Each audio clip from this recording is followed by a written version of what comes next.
Olá, oitavo ano, bom dia! Hoje, na nossa aula de ciências, nós vamos falar sobre um tema muito importante, que é a visão, tá? Um dos nossos sentidos muito importantes, que é o que faz permitir com que você possa estar assistindo esse vídeo nesse momento.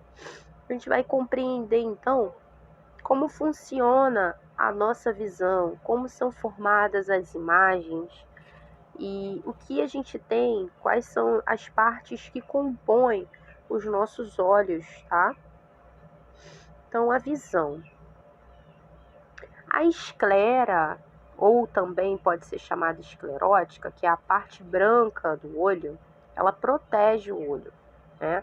Nela estão presos os músculos que movem os olhos e permitem a mobilidade ocular, em que a gente consegue mexer os nossos olhos para a direita. Faça agora esse movimento para você sentir. Mexe para a direita, você vira seus olhos para a esquerda, você vira seus olhos para cima, você vira seus olhos para baixo. Tudo isso é permitido, toda essa mobilidade é permitida porque os músculos que movem os olhos estão presos, então, na esclera, tá? Já a córnea é transparente e fica na região da frente do olho, tá? No centro dele. A parte da esclera e a superfície interna das pálpebras são revestidas por uma membrana chamada conjuntiva. Então, a gente tem uma membranazinha conjuntiva que vai revestir, tá? Uma parte da esclera, a parte branquinha, né? E a superfície interna das pálpebras. Por isso que a gente não tem incômodo quando a gente fecha os olhos, né? Tá tudo revestido ali por uma membrana que torna nossos olhos menos sensíveis, então, ao toque. O globo ocular, gente, vamos dar uma olhada aí para vocês verem. A gente está mostrando aí a esclera, tá? Corpo ciliar, córnea, vocês veem que é a parte central da frente. A pupila, é essa abertura, vocês estão vendo ali por onde a luz vai passar. A íris, os ligamentos, o humor vítreo, o ponto cego, que eu vou explicar para vocês lá na frente, tá? A retina e o nervo óptico, que vai ligar o nosso globo ocular ao sentido conectado ao nosso cérebro, tá? Então, como a imagem é formada? A luz que chega dos objetos até os olhos e atravessa a córnea, ela passa pelo humor aquoso, pela pupila, pela lente, pelo corpo vítreo, até chegar à retina. Vamos voltar lá para a gente dar uma olhada então. Então, a luz chega dos objetos, atravessa a córnea, o humor aquoso e vai atravessar a retina, tudo isso até chegar exatamente, vai atravessar até chegar à retina. A imagem formada, ela é invertida em relação ao objeto. Como assim?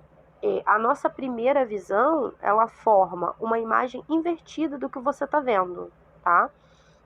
É como se você estivesse olhando no espelho. Quando você pode fazer esse teste, você escreve uma palavra em uma parte que dê para você. Escreve uma palavra no papel e pega esse papel e coloca de frente com um espelho. Você vai enxergar da maneira como a primeira visão, a nossa primeira percepção da visão, ela é realmente, tá? Você enxerga dessa forma, invertida. Mas aí o que vai acontecer? Mas essa imagem, ela só será percebida quando as mensagens nervosas, tá, dos nervos provenientes da retina, chegarem ao cérebro.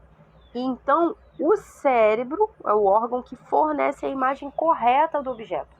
Então, a gente tem essa percepção, mas aí a mensagem da imagem que a gente está vendo é enviada para o cérebro e lá o cérebro envia de volta a imagem correta do objeto. Incrível, né, gente?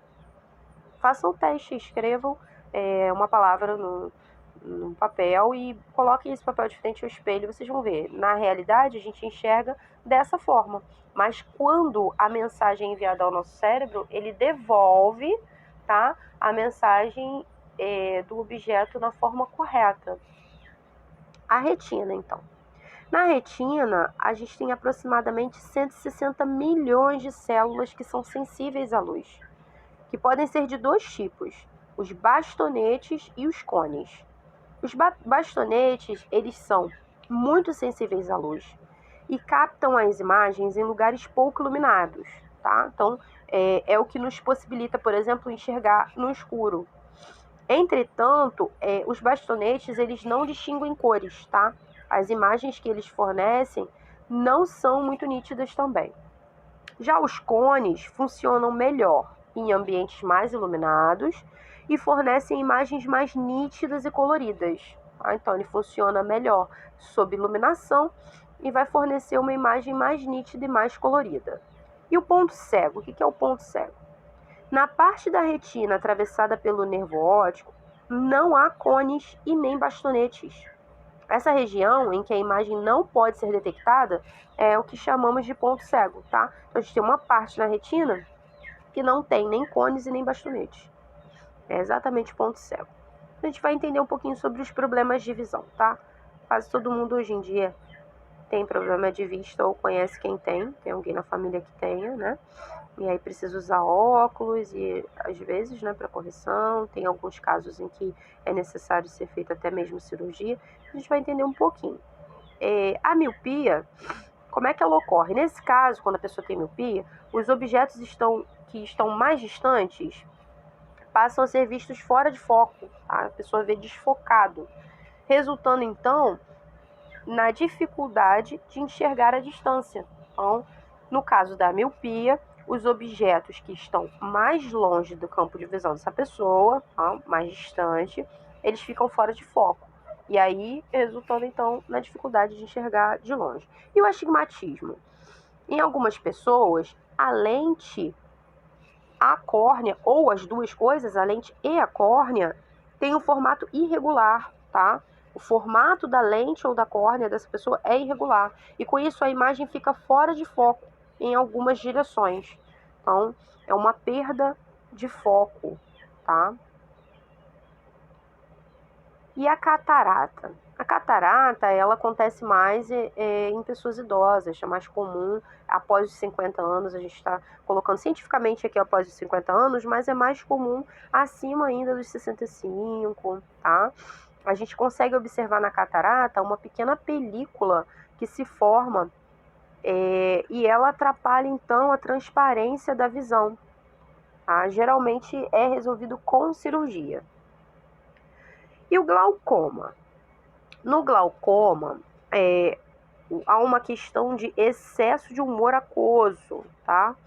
Que a gente tem ali no globo ocular, o que aumenta a pressão dentro do olho. Quando a pessoa tem glaucoma e às vezes está em nível muito alterado, você vê a parte escura do olho dessa pessoa girar, tá? Fazer rotação assim, sozinha, às vezes. E o daltonismo? Devido a um problema genético, algumas pessoas nascem com um ou mais tipos de cones em número reduzidos ou ausente, ou seja, há uma alteração no número de cones dessa pessoa, tá? E ela pode ter menos, ou então esses cones são reduzidos, são pequenos. E como consequência, essas pessoas têm dificuldade de distinguir certas cores, tá? Geralmente a pessoa que tem daltonismo, ela enxerga o verde como azul, ela confunde verde e azul, tá? Ou às vezes é na faixa do vermelho também, pode acontecer. Então é isso, pessoal. Espero que vocês tenham compreendido um pouco sobre a visão. Toda e qualquer dúvida nós vamos tirar juntos na nossa aula. Um beijo e até a próxima.